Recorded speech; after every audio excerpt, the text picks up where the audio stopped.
ফাঁসি। তোমার কোনো শেষ ইচ্ছে থাকলে বলো, আমাদের সাধ্য হলে তা পূর্ণ করা হবে। জেলা সাহেব, মৃত্যুর আগে শেষবারের মতো আমি একবার আমার মাকে দেখতে চাই। তোমার লজ্জা করে না? যে মা তোমাকে ফাঁসিতে চড়িয়ে দিল, সেই মাকে তুমি দেখতে চাইছো? সে মা নয়, ডাইনি। খবরদার জেলা সাহেব, আমার মা সম্পর্কে একটা বাজে কথা বলবেন না প্লিজ। আপনি জানেন না আমার আমার মা কত মহান।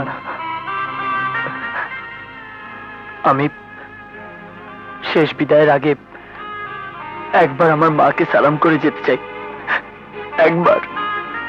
না, এসো, আমি যাব না। এসো সালমা। আমি এই মুখ দিয়ে জয়ের কাছে যেতে পারবো না, যেতে পারবো না। কেন সালমা?